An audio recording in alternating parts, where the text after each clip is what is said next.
जनता के बीच में आया हूँ। बिना सरपंच के पद पे रहते हुए मैंने मेरी तरफ से तन मन और धन पूरा लगाया है। मैं शुरुआत करना चाहूँगा समाज सेवा से। जहाँ भी किसी व्यक्ति ने मेरे को कोई भी काम दिया, मैंने आज तक उस काम के लिए मना नहीं किया। कैसा भी काम का हो, चाहे हॉस्पिटल का हो, चाहे स्कूल्स का हो या कोई सार्वजनिक काम हो, उसमें मैंने पूरा मेरा तन मन धन, मैं रात रात रुक के यहाँ काम किया मैंने। का सारा पहले तो बच्चों के बैठने के फर्नीचर की व्यवस्था की। 5 स्टार होटलों में होते वैसे शौचालय छात्र छात्राओं की अलग से व्यवस्था की। मेरा तो एक ही मोटिव है हमेशा, कैसे करके अपन अच्छे से जनता की सेवा करें और जनता को वो वादे बताएं जो सरकार दे रही है लेकिन जनता तक नहीं पहुंच पाते। गौ माता की सेवा के लिए मेरा शुरू से ही समर्पण था। हमने जब गौशाला शुरू की तो लोगों ने विरोध करना शुरू कर दिया था कि ऐसे अपने से हो नहीं पाएगा, इतनी कैसे सेवा करेंगे, इतना बड़ा गांव है, गायें भी खूब है, कैसे करेंगे। लेकिन हमने एक ही मोटिव रखा था, भगवान अपना गौ माता की सेवा करेगी और गौ माता खुद ही अपना पेट भर लेगी। पूरा मेरा जितना सहयोग था, हमारी जो कमेटी थी उसमें 10 लोगों की कमेटी थी, जिसमें सारे बुजुर्ग लोग थे। युवाओं में सिर्फ अकेला ही था। बुजुर्गों ने कहा भी एक युवा हमारे साथ होना चाहिए, तो भाई समय कौन दे सकता है, तो इन्होंने कहा भी राजू समय दे सकता है। तो मैं जात को मोटिव नहीं दिया है, मेरे लिए ST SC भी बराबर है, ब्राह्मण भी बराबर है, जाट भी बराबर है और राजपूत भी बराबर है। मैंने कभी जातिवाद को नहीं देखा और जहाँ भी कोई किसी भी जात का काम हो, मैंने सबसे फर्स्ट आगे होकर किया। वो भामाशाहों की लिस्टें भी पीछे लगी हुई है जिन्होंने सहयोग किया। डोर टू स्टेप डिलीवरी जितनी भी सुविधाएं होगी बुजुर्ग लोगों के लिए, चाहे पेंशन की हो या कोई डॉक्यूमेंट्स बनाने हो, OBC बनाना हो, मूल निवास हो, हम डोर टू डोर करेंगे। मतलब एक मिस कॉल देंगे, नंबर देंगे, उस पर आपका मिस कॉल आएगा, उसके बाद हमारी एक वैन जाएगी, वो घर जाके डॉक्यूमेंट तैयार करके आएगी। इसी प्रकार हम एक सुपर 30 बैच बनाएंगे जो 95% से अबव होंगे, उनका सारा का सारा एजुकेशन पंचायत के द्वारा कराया जाएगा और फ्री रहेगा। जो उनको तैयारी करनी, चाहे नीट की हो, चाहे डॉक्टर की, किसी भी प्रकार की कोई उनको तैयारी करनी होगी, वो सारी निःशुल्क पंचायत के थ्रू की, तो ऑटोमेटिकली मेरे पास कोई काम हो जाएगा और मैं स्वस्थ होऊंगा, ऑटोमेटिकली कहीं भी कमाना शुरू हो जाऊंगा। तो शिक्षा और स्वास्थ्य जब इस देश में लागू हो जाएगा, इस गांव में लागू हो जाएगा, किसी प्रकार की कोई कमी नहीं रहेगा। तो विकास कैसे कर सकते हैं? महात्मा गांधी ने यही कहा था कि अपन शुरुआत गाँव से करेंगे ही तो शहर बड़े बन सकते हैं, विकास कर सकते हैं। नमस्कार, आप देख रहे हैं राजस्थान पब्लिक न्यूज़ और मैं आपके साथ में वीर सिंह। तो आज मैं पहुंच चुका हूं ग्राम पंचायत साड़वा कला। साड़वा कला के अंदर एक आवाज़ उठ रही है कि राजू राम जी कुंकणा को इस बार चुनावी मैदान में उतारेंगे और ये भावी सरपंच के रूप में भी सामने आ रहे हैं। तो जो मेरे साथ इस टाइम मेरे पीछे जो शख्सियत खड़ी है, ये वही राजू राम जी कुंकणा है जो जिन्होंने पिछली बार भी ताल ठोकी थी सरपंची के अंदर, लेकिन कुछ वोटों से हार गए। इस बार फिर जनता जनार्दन इनका नाम ले रही है, कुछ युवा साथी मिले हैं वो नाम ले रहे हैं। देखते हैं इनके क्या विचार हैं, क्या सोच है इनकी। पहले तो मैं बता दूं, जो आज मैं वीर तेजा जी महाराज के जो मंदिर के अंदर खड़ा हूं, वीर तेजा जी मंदिर साड़वा कला। साड़वा कला 6000 वोटिंग वाली ग्राम पंचायत है। तो राजू राम जी कुंकणा जी के पास यहाँ काफ़ी पद भी हैं, जैसे गौशाला के अंदर भी ये अध्यक्ष पद पे हैं। गौशाला के अंदर भी इन्होंने नींव का पत्थर इनके द्वारा शुरुआत की गई थी गौशाला की। गौ माता के प्रति काफ़ी समर्पित हैं और जो मंदिर कमेटी है उसके अंदर भी सदस्य हैं। तो मैं मिलाता हूं, कैमरामैन से मेरा निवेदन है आगे आ जाए। सर नमस्कार, पहले तो बहुत बहुत स्वागत है। नमस्कार वीर सिंह जी, आपका बहुत बहुत धन्यवाद। राजस्थान पब्लिक न्यूज़ का मैं धन्यवाद करना चाहूँगा कि आपने अपना कीमती समय इस सालवा की वीर भूमि के लिए दिया है और इतनी दूरी से आप पधारे हैं हमारा इंटरव्यू लेने के लिए। विशेष धन्यवाद आपका पहले तो और आपके न्यूज़ चैनल का। बहुत बहुत शुक्रिया सर। सबसे पहले तो सर मैं उस मुद्दे पे बात करना चाहूँगा जो युवाओं की तरफ से एक आवाज़ उठ रही है कि राजू राम कुंकणा को इस बार युवाओं के लिए एक मिसाल बन के हम उतारेंगे चुनावी मैदान के अंदर। तो क्या कहना चाहोगे उन युवाओं के लिए? क्या उन युवाओं के साथ में आगे भी चलोगे आप? बिल्कुल सर, मैं कंधे से कंधा मिलाकर चलने के लिए तैयार हूँ क्योंकि मेरा पूरा जीवन मैंने इसी के लिए समर्पित कर दिया। मैं हमेशा चाहता था कि गांव का विकास कैसे हो, डेवलप कैसे हो, गांव का हम किस प्रकार से विकास कर सकते। एक युवा ही अच्छी सोच रख सकता है, एक युवा ही अच्छी गांव का विकास कर सकता है। हम नहीं चाहते कि भाई गांव का विकास बंद क्यों हो, क्योंकि सरकार फंड खूब देती है, NGO खूब फंड देते हैं, लेकिन क्या लोगों को ध्यान नहीं होता और वो काम नहीं करा पाते हैं। तो हमने बहुत ही एक अच्छा मोटिव तैयार किया था। पिछली बार जब मैं इलेक्शन लड़ा था, मैंने एक 500 रुपये के स्टाम्प पेपर पे वादे लिख के दिए थे जनता को। तो मैंने कहा अगर मैं ये 5 साल में कार्य पूरा नहीं करता, आप मेरे ऊपर मुकदमा चला के मुझे जेल भेज सकते हो। लेकिन जनता ने पता नहीं भरोसा नहीं किया होगा। लेकिन इस बार वापस मैं ताल ठोक रहा हूँ और इस बार भी अच्छे मुद्दे लेके जनता के बीच में आया हूँ। बिना सरपंच के पद पे रहते हुए मैंने मेरी तरफ से तन मन और धन पूरा लगाया है। मैं शुरुआत करना चाहूँगा समाज सेवा से। जहाँ भी किसी व्यक्ति ने मेरे को कोई भी काम दिया, मैंने आज तक उस काम के लिए मना नहीं किया। कैसा भी काम का हो, चाहे हॉस्पिटल्स का हो, चाहे स्कूल्स का हो, या कोई सार्वजनिक काम हो, उसमें मैंने पूरा मेरा तन मन धन, मैं रात रात रुक के यहाँ काम किया मैंने। जिस प्रकार से मैं बताना चाहूँगा, शुरुआत मेरी सबसे बेस्ट थी स्कूलों से। कैसे भी करके गवर्नमेंट स्कूलों को ऐसा सुधारा जाए जिसमें फ्री की शिक्षा मिले और बच्चों को अच्छा एजुकेशन मिले। सबसे बड़ा मोटिव हमारा यही था। तो हम लोगों ने रोटरी क्लब के साथ, एनजीओ के साथ में मिलके राशि चौधरी से संपर्क करके जितनी भी हमारी गवर्नमेंट स्कूल थी भोपालगढ़ विधानसभा की, उसमें सारा का सारा पहले तो बच्चों के बैठने के फर्नीचर की व्यवस्था की। 5 स्टार होटलों में होते वैसे शौचालय छात्र छात्राओं की अलग से व्यवस्था की, वाटर कूलर की अलग से व्यवस्था की। इसी प्रकार बर्तन धोने के लिए और मिड डे मील के लिए भी हमने भी खूब अच्छी योजना चलाई थी। और जो चीज़ हमें लग रही थी वो चीज़ें सारी की। इसी प्रकार हमारे गांव में एक इंग्लिश मीडियम स्कूल आई थी महात्मा गांधी, उसमें यूनिफॉर्म का भी काम हमने किया। अलग से एक यूनिफॉर्म तैयार करके ऐसा लगे बच्चों की एक हम प्राइवेट स्कूल में जा रहे हैं, उस प्रकार से बच्चों को मोटिव करके आज इस स्कूल की स्ट्रेंथ 250 है। मतलब बच्चों को एडमिशन लेने के लिए जगह नहीं मिल पा रही है। तो हमने सारी सुविधाएं मतलब स्कूल के प्रति। उसके बाद हम लोगों ने सबसे बड़ा काम किया हॉस्पिटल्स का। हमने हमारे यहाँ की जिनके नाम से हॉस्पिटल बना है, स्वर्गीय श्री सेठ नैनूराम जी कास्ट, उनके परिवारजनों से मुलाकात हमने भी की, सरपंच साहब ने भी की और गांव के लोगों ने भी की। उसको करके आप जाके एक बार निरीक्षण करना, बहुत ही शानदार हॉस्पिटल बना। उसमें भी कुछ लोगों ने विरोध किया, लेकिन अच्छे के लिए हमेशा विरोध होता है, हमेशा जहाँ भी अपन देखते हैं अच्छे के। इसी प्रकार हम लोगों ने एक दुर्गादास जी का हमारा इसका स्मारक यहाँ पर वीर भूमि है दुर्गादास जी की, उस लोगों में उसमें भी लोगों ने कुछ टांग अड़ाई थी। लोगों ने हमने समझा इस करके इस गांव को एक इतनी अच्छी पहचान दिलाई। यहाँ पर खुद रक्षा मंत्री जी आए और इस वीर दुर्गादास जी के स्मारक का उद्घाटन करके गए थे और लाखों की लोगों में भीड़ हुई थी और अच्छा एक स्मारक बन के तैयार है आज। और सौंदर्यीकरण तालाब आप देख सकते हैं, जितनी भी हमारी गोचर भूमि थी उस पर उस आदमी ने 10 से 15 लाख रुपए लगे अनावश्यक झाड़ियों को कटाया था। इसी प्रकार पूरा डेवलपमेंट उन लोगों ने किया था और आज भी जब भी हमें कोई चीज़ की जरूरत पड़ती है हम उनको फ़ोन करते तो सारी सुविधाएं वो कर देते हैं। तो मेरा तो एक ही मोटिव है हमेशा कि कैसे ही करके अपन अच्छे से जनता की सेवा करें और जनता को वो वादे बताएं जो सरकार दे रही है लेकिन जनता तक नहीं पहुंच पाते हैं, वो कागजों में ही घोल हो जाते हैं। तो हम लोगों ने एक मोटिव तैयार किया है, कैसे ही करके इस गांव में एक बहुत ही अच्छा खेल ग्राउंड तैयार करेंगे, एक खेल एकेडमी खोलेंगे जिससे युवा खेल की ओर बढ़े और खेल के सर्टिफिकेट होते बच्चे ऑटोमेटिकली नौकरी के लिए जाएंगे। वैसे वीरों की भूमि के नाम से ज़्यादा इस गाँव में सबसे ज़्यादा फौजी है, वर्तमान में 3 शहीद है और भी अफसर लेवल के लोग भी रहते हैं, यहाँ एसडीएम लेवल के लोग भी रहते हैं और भी अच्छी अच्छी यूपीएससी लोग तैयारी कर रहे हैं। और फिर हमने दूसरा गोमाता की सेवा के लिए मेरा शुरू से ही समर्पण था। तो हमने जब गौशाला शुरू की तो लोगों ने विरोध करना शुरू कर दिया था कि ऐसे अपने से हो नहीं पाएगा, इतनी कैसे सेवा करेंगे, इतना बड़ा गांव है, गायें भी खूब है, कैसे करेंगे। लेकिन हमने एक ही मोटिव रखा था, भगवान अपना गोमाता की सेवा करेगी और गोमाता खुद ही अपना पेट भर लेगी। आज इस गौशाला में पूरा गांव का सहयोग है, मैं तो कहता हूँ गांव के लोग जुड़े हुए भी है और गांव के लोग सहयोग भी कर रहे हैं। वर्तमान में 400 गोमाता यहाँ विचरण कर रही है, जिसमें 50 गोवंश ऐसे विकलांग और अंधे गोवंश है जिनका कोई नहीं होता, उनकी भी हम सेवा कर रहे हैं। उसके साथ में पूरे गांव के सहयोग से हम लोग चंदा इकट्ठा करके इस माता की सेवा कर रहे हैं। अभी वर्तमान में बताया जाए तो इस गौशाला का इतना अच्छा रूप लिया, राजस्थान में ये तीसरी बार फर्स्ट आ रही है साफ सफाई के मामले में, गोवंश की सेवा के मामले में और व्यवस्था के मामले में। आज लगभग इस गौशाला के ऊपर 2 से 3 करोड़ का काम हो चुका है ऑलरेडी।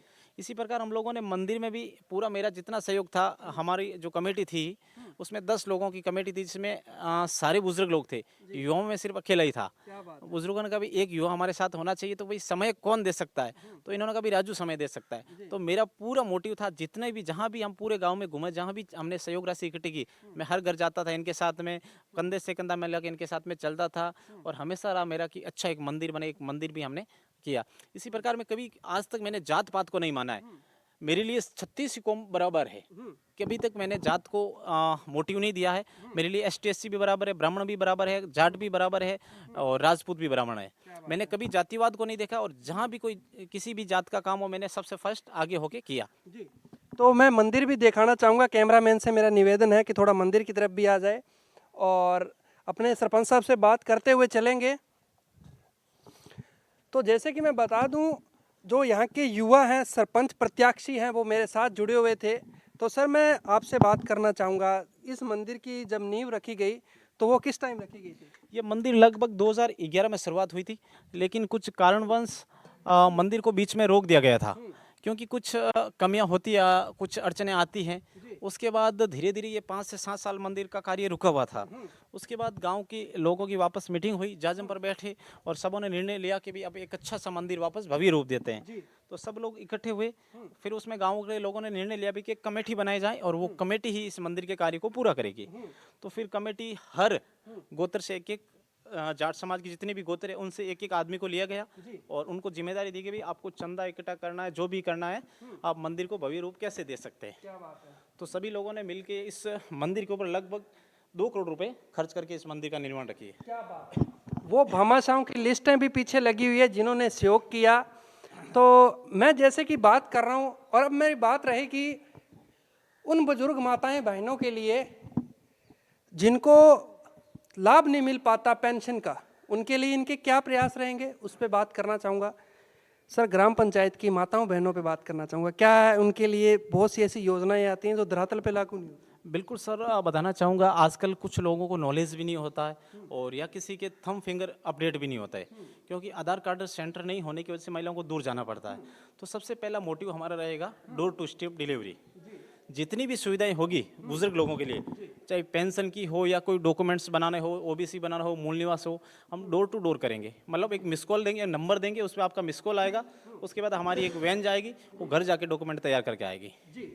तो ये कि अच्छी स्कीम लेके आ रहे हैं हम लोग ये। जी सर, सबसे पहले तो आज अपने एक स्वच्छ भूमि पे खड़े हैं, वीर तेजाजी महाराज की जो भूमि है, ये मंदिर है, उस पे अपन खड़े हैं।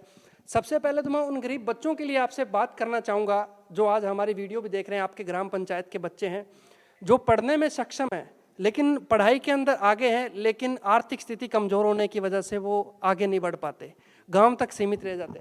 उन बच्चों के लिए क्या सोच है आपकी?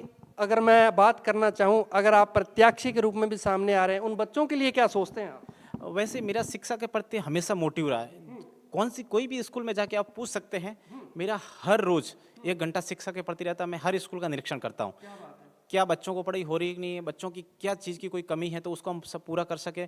जब भी मैं देखता हूँ सारी स्कूल में किसी प्रकार की मुझे कमी दिखती है, मैं बताता नहीं, ऑटोमेटिकली कमी पूरी करने लग जाता हूँ। किसी को नहीं बताता हूँ कि ये चीज़ की कमी है, किसी भामाशाह के सहयोग से लेके, किसी एनजीओ के सहयोग से लेके मैं कमी पूरी करने दे। इसी प्रकार हम एक सुपर 30 बैच बनाएंगे जो 95% से अबव होंगे, उनका सारा का सारा एजुकेशन पंचायत के द्वारा कराया जाएगा और फ्री रहेगा। जो उनको तैयारी करनी, चाहे नीट की हो, चाहे डॉक्टर की, किसी भी प्रकार की कोई उनको तैयारी करनी होगी, वो सारी निःशुल्क पंचायत के थ्रू की जाएगी। देख सकते हो आप क्या सोच है युवा की। ऐसे ही सोच के युवा होने चाहिए। मैं ये नहीं कहता कि युवाओं को आगे मत लेके आओ, युवाओं को राजनीति में आगे जरूर लेके आओ, एक मौका दे के देखो। जिस तरह से सोच है इनकी, पहले तो मैं इनके विचारों से इसलिए मैं संतुष्ट हूँ क्योंकि ये शिक्षा के प्रति ज़्यादा बात कर रहे हैं। शिक्षा एक वह शेरनी का दूध है जो पिएगा वही दहाड़ेगा। सर, बताना चाहूँगा अगर आज एजुकेशन और स्वास्थ्य इस देश में मिल जाता है तो कोई इस देश में गरीब नहीं रहता है, क्योंकि मैं एजुकेशन होगा तो ऑटोमेटिकली मेरे पास कोई काम हो जाएगा और मैं स्वस्थ होऊंगा, ऑटोमेटिकली कोई कहीं भी कमाना शुरू हो जाऊंगा। तो शिक्षा और स्वास्थ्य जब इस देश में लागू हो जाएगा, इस गांव में लागू हो जाएगा, किसी प्रकार की कोई कमी नहीं रहेगा। और सबसे बड़ा महिलाओं के लिए मैं एक और स्कीम लेके आ रहा हूँ, रोजगार वाली। गांव की जितनी भी महिलाएं उनको छोटा मोटा हम उद्योग लगा के रोजगार देने की भी स्कीम एक लाके आ रहे हैं उसके साथ में। इसी प्रकार महिलाओं के, बुजुर्गों के, युवाओं के, गांव के जितने भी मेरे पास स्कीम है, काफ़ी मैंने स्कीमें इकट्ठी करके रखी है, क्योंकि मेरा काम भी कंटिन्यू समाज सेवा का है और मैं एनजीओ में ही काम करता हूँ। तो एनजीओ में हमें ये मोटिव सीखने को मिलता है कि अपन लोगों को रोजगार कैसे दे सकते हैं, गाँव का विकास कैसे कर सकते हैं। महात्मा गांधी ने यही कहा था कि अपन शुरुआत गाँव से करेंगे ही तो शहर बड़े बन सकते हैं, विकास कर सकते हैं। तो मेरा यही मोटिव रहा है कि कैसे कर अपन गाँव को डेवलपमेंट करेंगे तो दुनिया यहाँ देखने आएगी कि सालवा कला वीरों की भूमि कितना अच्छा विकास डेवलपमेंट कर रही है। ये चीज़ है। सबसे पहले तो मैं आपकी शिक्षा के बारे में जानना चाहूँगा। काफ़ी जगह ऐसे होता है सरपंच तो बना देते हैं लेकिन शिक्षा नहीं है। शिक्षा नहीं है तो वो आगे भी ज़्यादा कुछ नहीं कर पाएंगे। शिक्षा आपने कहाँ तक ग्रहण करा? सर, मैंने बीए कंप्लीट कर लिया है, अभी मैं एलएलबी की ओर बढ़ रहा हूँ। अभी मुझे एलएलबी की डिग्री इसलिए करनी है क्योंकि मुझे कानून की भी पूरी जानकारी लेनी है।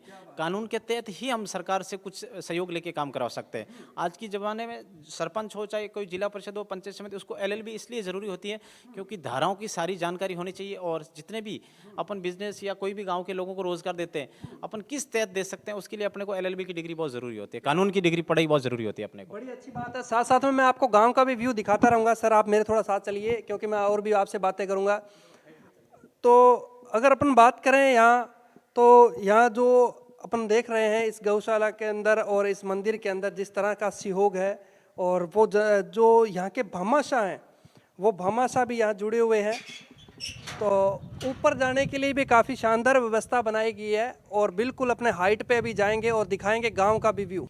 तो अब अपना जो मंदिर है, मंदिर के बिल्कुल छत पे है और यहाँ वीर तेजाजी महाराज की मूर्ति भी लगी हुई है और कुंकणा साहब मेरे साथ लंबे टाइम से ही जुड़े हुए हैं, तो मैं इनसे विचार ही कर रहा हूँ। सर, जो यहाँ मंदिर के अंदर भी लाइब्रेरी की बड़ी शानदार व्यवस्था की गई है, इसके लिए क्या कहना चाहूँगा? हाँ, बताना चाहूँगा एजुकेशन आजकल ये बहुत ही महत्व होता है।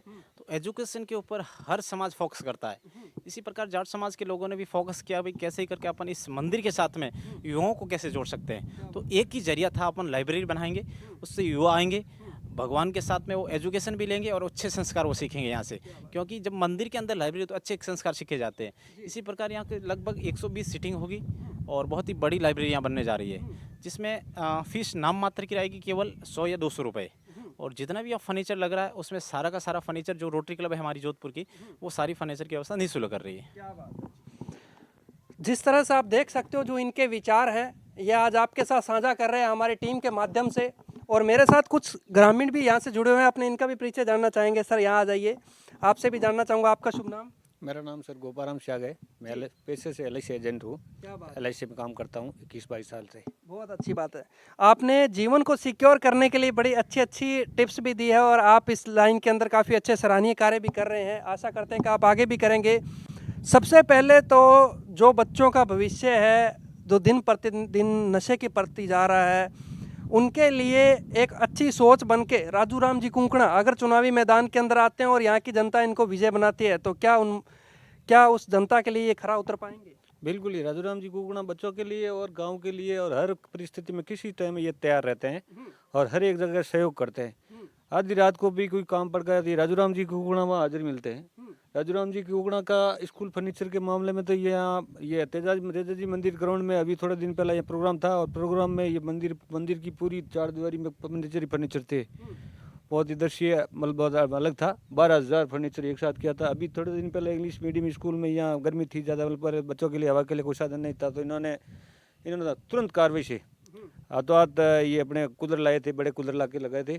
और गौशाला में क्या गौशाला में भी गायों के लिए वो गर्मी थी ज़्यादा, तो गर्मी के लिए इन्होंने ये पाइपलाइन के जरिए वो लोग कूलेंट के कुछ ऐसे लगवाए थे जिसमें फुहारे चलते रहते हैं और कूलर भी लगाए थे। खूब सहयोग कर रहे हैं। गोपाल जी, बड़ा अच्छा लगा आपसे बात करके। तो मैं फिर कुंकणा साहब की तरफ आऊँगा और फिर बात करूँगा इनसे। मैं उन सब मुद्दों पे बात करना चाहूँगा जो मुद्दे आज के टाइम में जो चरम सीमा पे हैं, जो बच्चियों को पढ़ाना नहीं चाहते आगे, जो छात्राएं हैं उनको 10th करवा के 12th करवा के घर बिठा लेते हैं माँ बाप, उनके लिए इनकी क्या सोच है?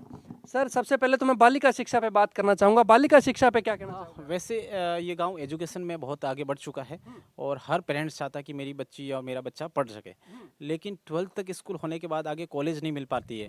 तो बच्चों के ऊपर जोधपुर भेजना या संसाधन की कमी होना, जैसे बसें सरकार की तरफ से नहीं होना या और कोई चीज़ की कमी होना, उससे बच्चियाँ 12th करके उसके कुछ बच्चियाँ 50% घर पर बैठ जाती है, कुछ 50% जोधपुर की ओर बढ़ती है। जो अच्छे पैसे होते हैं या जिनके पास पैसे नहीं होते वो घर पे बैठ जाते, जो पैसे होते हैं आगे बढ़ते हैं। इसी प्रकार हम एक योजना लेके आएंगे, सरकार से भी वार्तालाप करेंगे या ऐसा कोई स्कीम लेके आएंगे जहाँ पर गाँव में ही बच्चों के लिए कॉलेज खोली जाए, क्योंकि बड़ी आबादी वाला गाँव है और मंडोर ब्लॉक का सबसे बड़ा गाँव है। तो क्यों ना इसी गाँव में कॉलेज खोली जाए लड़कियों के लिए, अलग से कॉलेज की व्यवस्था की जाएगी या फिर ऐसी व्यवस्था की जाएगी अगर कॉलेज टाइम पर नहीं मिल पाती है तो सरकार से या ऐसी प्राइवेट बस लगा के उन बच्चों के लिए स्कूल के लिए कॉलेज के लिए व्यवस्था करेंगे, जिससे बच्चियाँ कॉलेज के लिए बस से जाएगी, वापस घर के लिए बस से आएगी, उनके लिए पर्सनल बस की व्यवस्था की जाएगी। इसी प्रकार अगर जनता राजूराम जी कुंकणा को अगर मौका देती है और इस पद पे आपको बिठाती है, इस पद का ताज पहनाती है, तो क्या आप अपनी जनता के लिए इस मुद्दे के लिए, कॉलेज के मुद्दे के लिए आगे बड़े स्तर पे जाके काम करेंगे? बिल्कुल सर, मेरी तो हमेशा बिना पद पे रहते मैंने शुरुआत की थी एजुकेशन के लिए, और मैं तो मेरा हाथ काट के दे रहा हूँ। मैं अपने वादे सारे जितने भी स्टम्प पे लिख के दे रहा हूँ, नोटरी करा के दे रहा हूँ। कोई भी जनता या कोई भी छोटा भी बच्चा जाके मेरे खिलाफ कोर्ट में कंप्लेन करता है तो मुझे सजा होती है। तो ऐसा कौन सरपंच होगा जो अपने खुद के हाथ काट के दे रहा है? नहीं करता, आज के टाइम में कोई नहीं करता। बिल्कुल। और सबसे मैंने तो शुरुआत इसलिए की थी, जब छोटे बच्चे आंगनवाड़ी में जाते हैं, एक आंगनवाड़ी ऐसी होती थी जिसके छत से पानी टपकता था, तो फिर एक NGO आया था, उसने कहा भी हम इस आंगनवाड़ी को डेवलपमेंट करना चाहते हैं लेकिन छत का और प्लास्टर का काम आपको कराना होगा। तो मैंने भामाशाह से बात की तो नहीं हो पाया, तो फिर मैंने मेरे NGO रोटरी क्लब से मैंने बात की राशि चौधरी से, तो उन्होंने 30,000 का फंड दिया था और 1,40,000 रुपये मेरी जेब से मैंने निजी फंड देके मेरे गांव के 3 आंगनवाड़ी केंद्र डिजिटल बनाए थे। आप देखेंगे तो एक अच्छा लगेगा। उसमें बड़ा तो एलईडी लगा है, जिसमें बच्चे एलईडी पे पढ़ाई करते हैं, शानदार बुक्स उनको दी जाती है, अच्छा भोजन दिया जाता है और सोलर प्लांट उस आंगनवाड़ी के ऊपर लगा है, जिससे कभी भी लाइट नहीं, 24 घंटे लाइट की व्यवस्था रहती है। तो इसी प्रकार मेरा तो हमेशा मोटिव शिक्षा के प्रति रहा है। छोटी सी शुरुआत से लेकर बड़ी शुरुआत तक मैं हमेशा तत्पर रहता हूँ, तैयार रहता हूँ। जी सर, मैं जिस तरह से अपने बात की ग्राम पंचायत के अंदर, जैसे बच्चों पे भी बात की, बालिकाओं पे बात की, अब उन महिलाओं पे बात करना चाहूँगा जो एक हाउसवाइफ का काम करती है लेकिन घरों तक सीमित रह जाती हैं। उनके लिए कोई ऐसी योजना जैसे ग्राम पंचायत स्तर पे कोई सिलाई सेंटर वगैरह हो, जो उन महिलाओं को भी कुछ लाभ मिल सके। आज वो ग्राम पंचायत की महिलाएं भी आपको देख रही हैं, क्या कहना चाहोगे? लगभग हमने एनजीओ के साथ मिलकर 60 से 70 महिलाओं को तो सिलाई मशीन अभी वर्तमान में बांट दी है और उनको रोजगार भी हम लोगों ने दिया है। इसी प्रकार हमारा एक बहुत ही बड़ा प्रोजेक्ट आ रहा है, लगभग 1000 सिलाई मशीन आ रही है, जिसमें एक भी गांव की महिला ऐसी नहीं होगी जिसके पास सिलाई मशीन नहीं होगी। निःशुल्क सिलाई मशीन देने जा रहे हैं, उसके साथ में हम कुछ काम भी लेके आएंगे। उन महिलाओं को घर पे ही काम दिया जाएगा, फिर वो काम वापस पंचायत में इकट्ठा होकर हो जाएगा और जिस कंपनी को डाइवर्ट करना हम वो लोग पंचायत के थ्रू करेंगे। इसी प्रकार घर में अलग अलग धूप बत्ती का हो गया, अगरबत्ती का बिजनेस हो गया या कोई कपड़े सिलने का बिजनेस हो गया। इस प्रकार से गांव की महिलाओं को हम एक बहुत ही अच्छा रोजगार देना है। उसमें पहले महिलाओं को ट्रेनिंग करवाई जाएगी।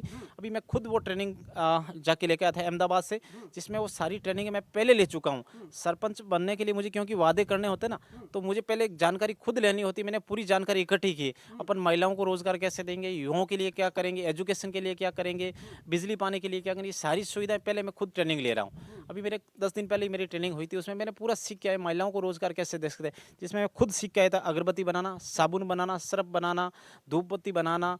लगभग 20 से 25 आइटम मैं सीख के आया हूँ, मैं खुद बना रहा हूँ यहाँ पे।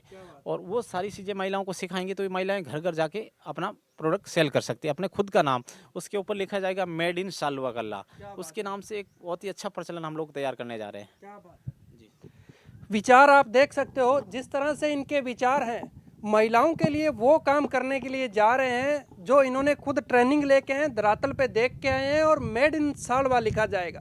गांव के लिए, जोधपुर के लिए बड़ा एक नाम होगा ये सालवा कला गांव, जो आने वाले टाइम के अंदर देखते हैं इस गांव के लोग इसके प्रति कितनी सपोर्ट करते हैं और कितना किनको आगे लेके जाते हैं और ये अपने गांव को कितना आगे लेके जाते हैं। और क्या कहना चाहेंगे? मैं राजस्थान न्यूज़ को विश्वास दिलाना चाहूँगा, जब 2025 के एंडिंग में इलेक्शन होंगे और उसके बाद आप 1 साल बाद आके इसी वीर भूमि पे आप एक बार चेक करना, आपको बहुत ही अच्छा डेवलपमेंट देखने को मिलेगा। और यहाँ दूर दूर से लोग देखने के लिए आएंगे कि सालवा की वीर भूमि को देखने चलते कि यहाँ युवा सरपंच है और एक अच्छा सा कार्य कर रहा है। मेरा हमेशा यही मोटिव रहा और मैं तो मेरे युवा साथियों से भी निवेदन करना चाहूँगा, बुजुर्गों से निवेदन करना चाहूँगा, महिलाओं करना चाहूँगा और माता बहनों से भी निवेदन करना चाहूँगा, एक बार अपने इस बेटे पर विश्वास करना, क्योंकि मैंने मेरा पूरा तन मन धन जीवन पूरा गांव के प्रति समर्पित कर दिया। और मेरे परिवार वालों ने कहा भाई अगर ये बच्चा अच्छा काम करे तो इसको करने दो, रोको मत। मेरा परिवार भी मुझे नहीं रोकता है और मैं जब भी कोई चीज़ के लिए मुझे ज़रूरत पड़ती है मैं हमेशा, और जो मेरे सामने इलेक्शन लड़ने वाले थे वो इलेक्शन लड़ने तक ही यहाँ सीमित रहे, उसके बाद कहाँ बिखर गए पता ही नहीं चला। तो मेरा तो एक ही मोटिव है, अगर आपको सरपंच का चुनाव लड़ना ही है तो 5 साल जनता की ऐसी सेवा करो जनता आपको दोबारा मौका दे। जब अपन सेवा करेंगे तो ही जनता अपने को मौका देगी, अगर अपन कुछ काम ही नहीं करेंगे तो जनता बहुत दुखी होगी। इसी प्रकार बताना चाहूँगा, यहाँ गाँव में सीवरेज सिस्टम इतना खराब है क्योंकि जब सरपंच एक्टिव नहीं होगी तो सारा सीवरेज सिस्टम बहुत ही खराब रहता। पानी की इतनी समस्या है, हम लोग गाँव के लिए यहाँ इतनी, हम लोगों ने 10 से 15 बीघा जमीन दी है पीएचडी को और यहाँ पानी का बड़ा सिस्टम बनाया, उसके बाद में भी गांव में पानी की समस्या होती है लोगों को। किस कारण होती है कि अगर सरपंच एक्टिव नहीं होगा पानी की समस्या होगी। तो हमने एक ये भी वादा किया, हर घर नल से पानी पहुंचाएंगे, जिस घर तक पानी नहीं पहुंचेगा वो पंचायत का निःशुल्क टैंकर जाके उसके घर पे पानी पहुंचेगा, बिल्कुल पानी की कभी कमी नहीं आने देंगे। सबसे आपने एक बड़ी अच्छी बात बताई मेरे को कि भोपालगढ़ के अंदर ऐसा कोई स्कूल नहीं होगा जिसके अंदर कोई हमारे द्वारा या हमारी एनजीओ के द्वारा फर्नीचर नहीं पहुंचा। उस एनजीओ के अंदर वरिष्ठ जो लोग हैं उनके भी नाम जानना चाहूँगा, आपके एनजीओ का नाम भी जानना चाहूँगा, क्या नाम है? कुछ आज और भी बहुत से ऐसे आज आपको लोग भी देख रहे हैं, वो इस वीडियो के माध्यम से आपसे मिलेंगे भी और कोई ऐसी क्षेत्र की समस्या होगी उसके बारे में भी आपसे एक लाभ लेना चाहेंगे। मैं बताना चाहूँगा, जो rotary club of Jodhpur Padmini है, जब से हमने संपर्क किया 5 से 7 साल पहले, उसके अंदर जो हमारी वन मैन लेडी कहना चाहूँगा, राशि चौधरी, जो कि यहाँ नज़दीकी क्षेत्र की है। पहले एनजीओ क्या करते थे, केवल शहरों तक ही सीमित थे। हम लोगों ने कहा भी हम शहरों तक तो सीमित है, लेकिन अपन गाँवों की ओर बढ़े और गाँवों का विकास करें। तो उन्होंने एक ही यस में कर दिया कि चलो ठीक है, अपन गाँवों की ओर बढ़ते हैं। और भोपालगढ़ विधानसभा की जितने भी स्कूलें हैं, 100% मैं बताना को लगभग 80% स्कूलों में फर्नीचर पहुंच चुका है। जिन किसी स्कूलों में नहीं पहुंचा है, वो हमारे से सीधा संपर्क कर सकते हैं, हम उनके लिए तैयार हैं, क्योंकि अभी हमारा नया सत्र शुरू हो गया और बहुत ही बड़े फर्नीचर की संख्या में फर्नीचर आ रहा है, तो उनको भी हम फर्नीचर पहुंचा सकते हैं। इसी प्रकार फर्नीचर के साथ में जहाँ पर शौचालय की कमी है, वाटर कूलर्स की कमी है, या अन्य किसी प्रकार की लाइब्रेरी की सामान की कमी है, वो भी हम लोग वहाँ तक पहुँचाने का कार्य करते हैं। क्या बात है, बड़ी अच्छी बात इन्होंने कही। अब मैं गौ माता पे भी बात करना चाहूँगा। सर, गौ माता के लिए आप जिस तरह से समर्पित है, इतनी कम एज के अंदर आपको इतना बड़ा कार्यभार दे दिया गया गौ माता की सेवा करने के लिए, आपको एक अध्यक्ष पद जो इस कार्यकारिणी का मुख्य होता है गौशाला के अंदर, वो आपको दायित्व दिया गया। उस दायित्व पे आप कितना खरा उतर पा रहे हैं, गौ माता के लिए किस प्रकार सेवाएं जारी हैं। और जो शुरुआत के अंदर आपने एक बात बताई, इस गौशाला की शुरुआत करने में पहल भी आपकी है, वो शायद आप ऑन कैमरे पे बताओ या ना बताओ, मैं बताना चाहूँगा।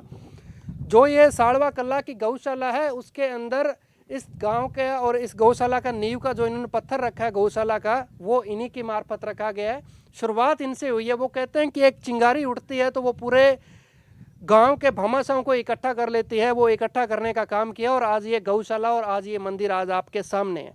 तो सर, क्या कहना चाहोगे गौशाला? बताना चाहूँगा सर, जब मैं मेरा बीए एजुकेशन कंप्लीट होने के बाद मैं अभी वापस शहर की और बिजनेस की ओर ना बढ़ के मैं गांव की ओर बढ़ गया, और मैंने सोचा अपन गांव के प्रति कैसा क्या कर सकते हैं। तो फिर मेरे एक मन में विचार आए थे, गौ माता इधर उधर विचरण करती थी, वो भूख के मारे तड़प तड़प के मर जाती थी, क्योंकि बारिश के टाइम तो उनको खाने के लिए हो जाता था, लेकिन गर्मियों की जब सीजन होती तो उसमें बिल्कुल भी उनको चारा नहीं मिल पाता था।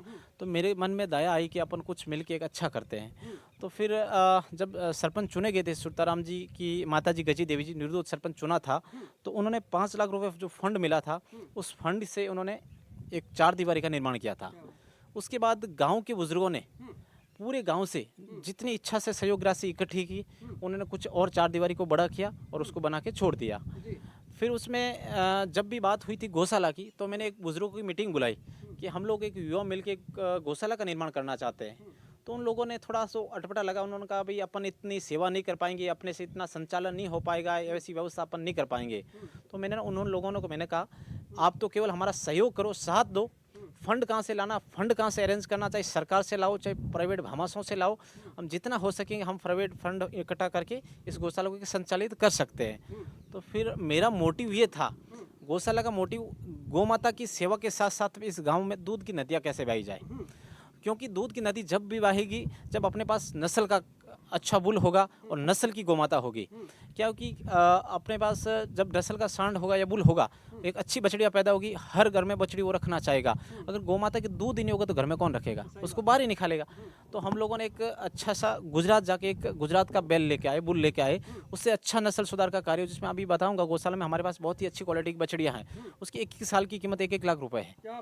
लोग लेने के लिए तैयार, लेकिन हम गौशाला से अभी सेल आउट इसलिए नहीं कर पा रहे, जब तक ज़्यादा संख्या नहीं हो जाएगी इनकी, जो भी अच्छी होगी हम फ्री देना भी कोशिश करेंगे। भाई लोगों को, जिनके गरीब लोग हैं उनको फ्री देने की कोशिश, अच्छी दूध वाली गौमाता देने की कोशिश करेंगे। हम नस्ल के ऊपर बात करना चाहूँगा, वो नीर नस्ल तो नहीं है जिस पे बात कर रहे हैं? गिर नस्ल गुजरात की। और उसके बाद हम लोग पंजाब गए थे, जिसमें मैं खुद गया था यहाँ से पर्सनल गाड़ी लेके। 2 दिन हमें जाने में लगा, 4 दिन हमें आने में लगा, क्योंकि हम लोग बीच बीच में रेस्ट दे के आते। विश्व की सबसे बड़ी गौशाला है, विश्व की सबसे बड़ी महंगी गौमाता वहाँ मिलती है। लगभग 3 लाख से शुरुआत होती है वहाँ से, एक ही गौमाता की, 1-1 साल 2-2 साल की गौमाता की। वहाँ पर साल में एक बार बोली लगती है, उसके बाद गौमाता मिलती है। वहाँ से मैंने कैसे ही उनसे संपर्क करके, बुल भी वहाँ से पैसों में मिलते, फ्री नहीं मिलते। और मेरी भावना को देखते हुए, मेरी सेवा को देखते हुए उन्होंने बहुत ही सस्ती कीमत में हमें 3 बुल दिए, जो आज गौशाला में खड़े हैं। और आने वाले 2 साल बाद में ये बुल बहुत ही अच्छी सर्विस देंगे और बहुत ही अच्छी गौमाता इस गौशाला में देखने को मिलेगी। क्या बात है, काफ़ी अच्छी सोच है। जिन लोगों ने गुजरात नहीं देखा, गुजरात की वो नस्लें नहीं देखी, वो आज साड़वा कला के अंदर है। यह बड़ा सौभाग्य की बात है। जो गिर नस्ल है, वो गिर नस्ल शुरुआत से ही उसकी कीमतें बढ़ जाती हैं, वो आज इस गौशाला के अंदर है। अगर कोई देखना चाहे तो वो साड़वा कला की गौशाला के अंदर आके देख सकता है। जो इनके प्रयासों से, राजूराम जी कुंकणा के प्रयासों से, वो आज नस्ल यहाँ मौजूद भी है। आशा करते हैं कि आगे भी जो गिर गाय होती है वो काफ़ी हद तक शुद्धता के अंदर वो काफ़ी बड़े पैमाने पे मानी जाती है। दुनिया की सबसे बेस्ट नस्ल जिसमें गिर, उसके बाद साहिवाल, कांकरेज और हमारी यहाँ की नागौरी नस्ली नस्ल, इसका A2 मिल्क होता है। अनुभव तो बड़ा ले रखा साहब। A2 मिल्क आदमी किसी प्रकार की कोई कैंसर की बीमारी नहीं होती है। अगर बच्चों को पिलाना शुरू कर देंगे शुरुआत से ही, तो बच्चे वो इतने माइंडेड हो जाएंगे, उनका अच्छा एजुकेशन बैठ जाएगा।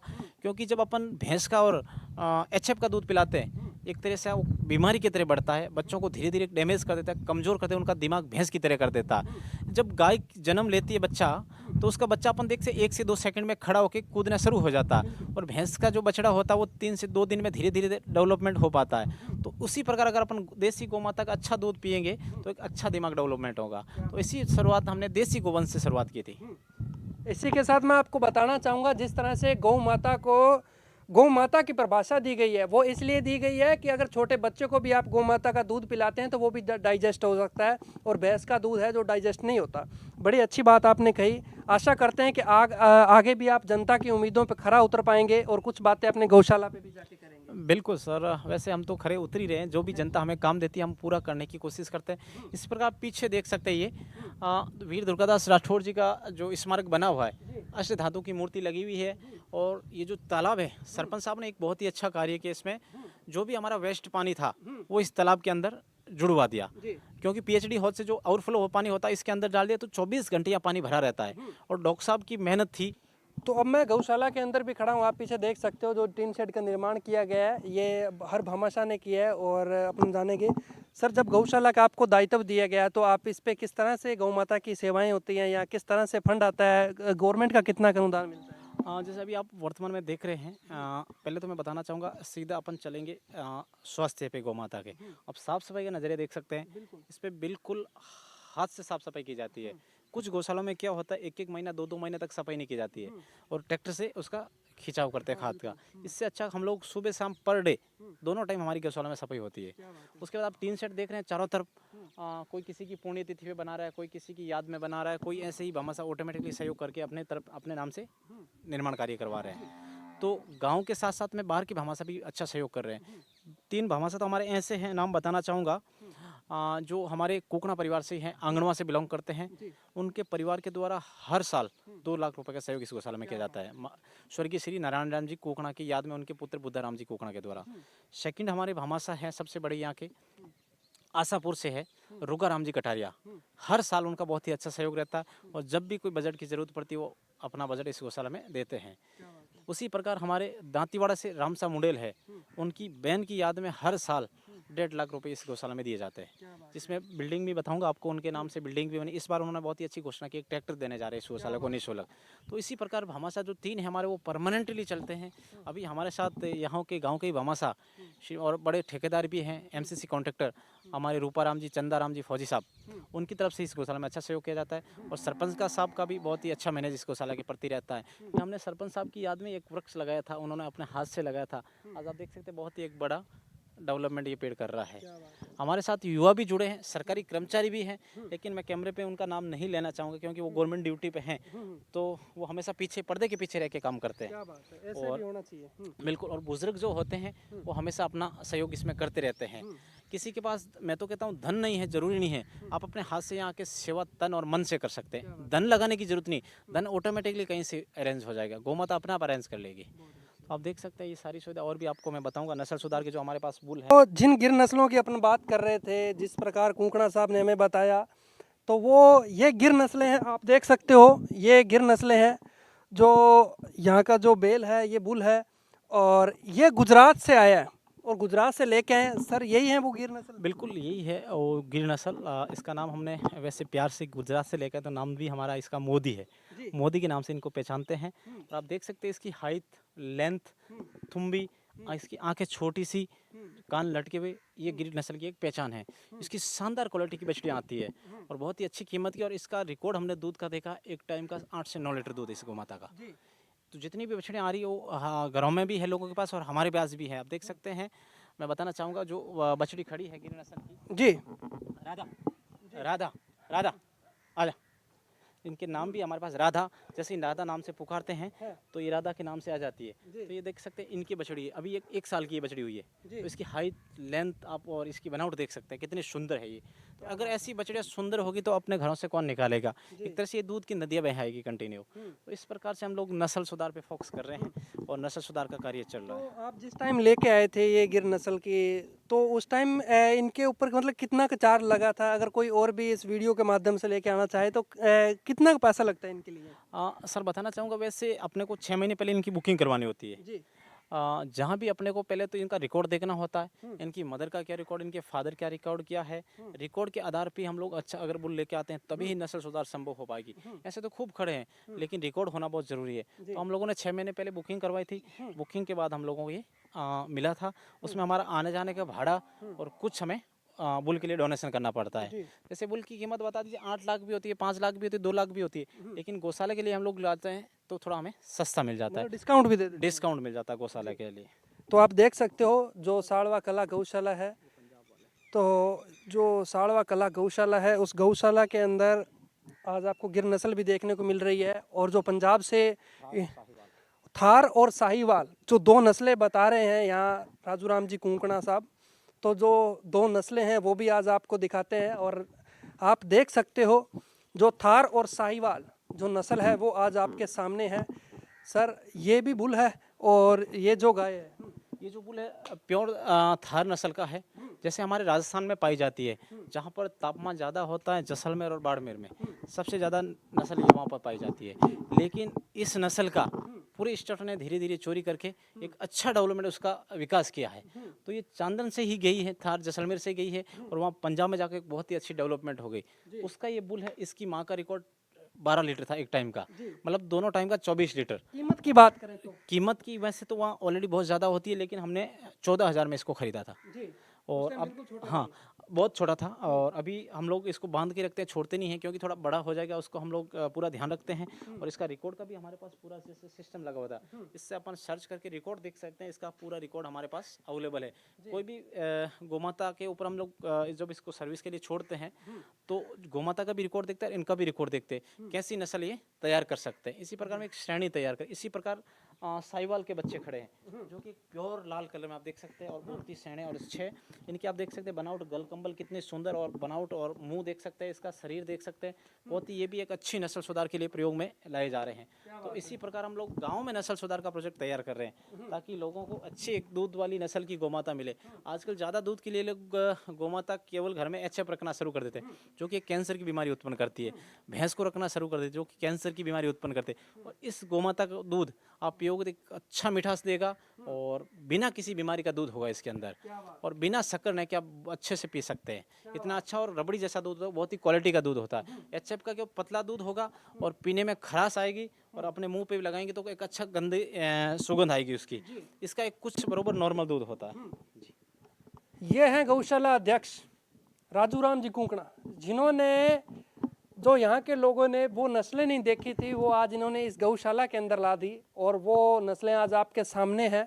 शायद मैं भी लगभग काफ़ी गौशाला विजिट करता हूँ, गौशाला में मैं आपको दिखाता हूँ, लेकिन गौशाला के अंदर जो गौ माता है वो मिल जाती है, लेकिन जो नस्लें हैं, जो नस्लों की काफ़ी उच्च क्वालिटियाँ हैं वो नहीं मिलती।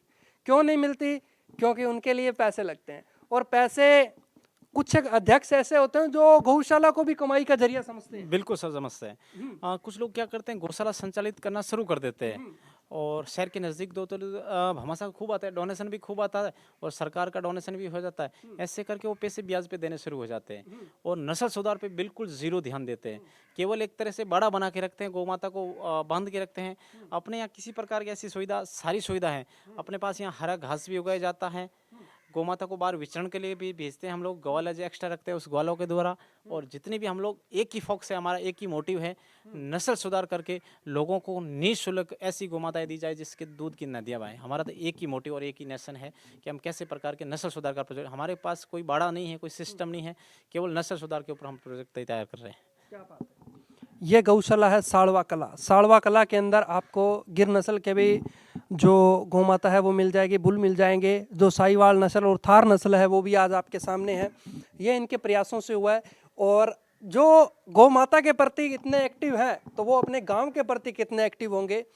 फिर मैं ये तो नहीं कह सकता कि जनता जनार्दन है, जो जनता चाहेगी वही फाइनल होगा, लेकिन जनता जनार्दन अगर युवा पे विश्वास करती है तो क्या ये युवा 5 सालों के अंदर गांव की दशा बदल पाता है या नहीं बदल पाता। कुछ एक काम ऐसे भी होते हैं जो बिना पद के नहीं किए जा सकते, मानते हैं आप? बिल्कुल सर, 100 इसके लिए पद बहुत होना ज़रूरी है, सील होना हमारे पास ज़रूरी है, क्योंकि हम जब भी काम में के लिए जाते हैं तो उस काम को नकार दिया जाता है अधिकारियों के द्वारा। अगर हमारे पास पावर होता है तो हम फटकार लगा के भी उस काम को करवा सकते हैं। क्या बात तो अधिकारियों को बताने के लिए अपने पास पावर होना बहुत ज़रूरी है, ये चीज़ होती है। तो ये मेरे साथ थे आज की खास मुलाकात के अंदर खास मेहमान, जिन्होंने अपनी ग्राम पंचायत के अंदर गौशाला के जो पद पे रहते हुए इन्होंने जो गौशाला का भ्रमण करवाया, जो गांव के प्रति इनकी सोच है, जो युवाओं ने हमें कहा कि एक बार आप उनसे ज़रूर मिलना, बात करना, काफ़ी अच्छे विचार के हैं, तो इनसे हमने विचार भी लिए। इस विचारों पे भी आप मंथन जरूर करना, क्या इस गांव की बागडोर इस युवा के हाथ में देनी चाहिए या नहीं देनी चाहिए, वो सब आप हमेशा जानते हैं। आप गांव के मुखिया हैं, आप गांव के गणमान्य लोग हैं, आप गांव के ग्रामीण हैं, वो सब आप जानते हैं। इनका एक ही कहना है राजूराम जी कुंकणा का कि मुझे गांव का नेता बन के नहीं, गांव का बेटा बन के काम करना है। तो आशा करते हैं अगर आपको ये जनता जनार्दन अगर इस पद का दायित्व देती है तो आप गांव का नेता बन के ना, गांव का बेटा बन के। मैं हमेशा जनता की सेवा के लिए सेवक बन के ही काम कर रहा हूँ। आज तक मैं कभी नेता बना ही भी नहीं। और कोई मेरे घर कहते हैं नेता है राजू, नेता नहीं। मैं हमेशा सेवक बन के बीच में काम करता हूँ। हमेशा सेवा का ही मेरा तात्पर्य रहा है। और जब भी मुझे देखते हैं लोग, हमेशा मैं काम करते हुए देखूंगा, बिना काम करते हुए कभी नहीं देखूंगा। क्या बात है। जब भी मेरे को कोई बोलते हैं, मैं हमेशा फर्स्ट काम का ही मोटो रखता। मेरे पास जितना बड़ा काम होगा मैं उतना अच्छा करूंगा। जी, सबसे अच्छी बात तो मैं आपको ये बता दूं, पहली बार मैंने इनको कॉल किया, ये पहली बार में ही ये मेरे को गौशाला के अंदर ही मिले। गौशाला के अंदर जो मंदिर है वहाँ बैठे हुए थे, तो मैं इनसे आकर डायरेक्ट मिला हूँ। ना कि मैं इनके अभी रेजिडेंस पे हूँ, ना ही कहीं और था, ये डायरेक्ट मेरे को वहीं मिले। ऐसा ही होना चाहिए जो गौशाला अध्यक्ष हैं। आशा करते हैं कि आगे भी इसी तरह निस्वार्थ भाव से सेवा करेंगे, अपने गाँव के अंदर भी इसी तरह आप सेवाएँ देते रहेंगे। बिल्कुल, हम सेवा लगातार दे रहे हैं और देते रहेंगे। विशेष धन्यवाद सर आपका कि आप गांव की ओर बढ़े हैं।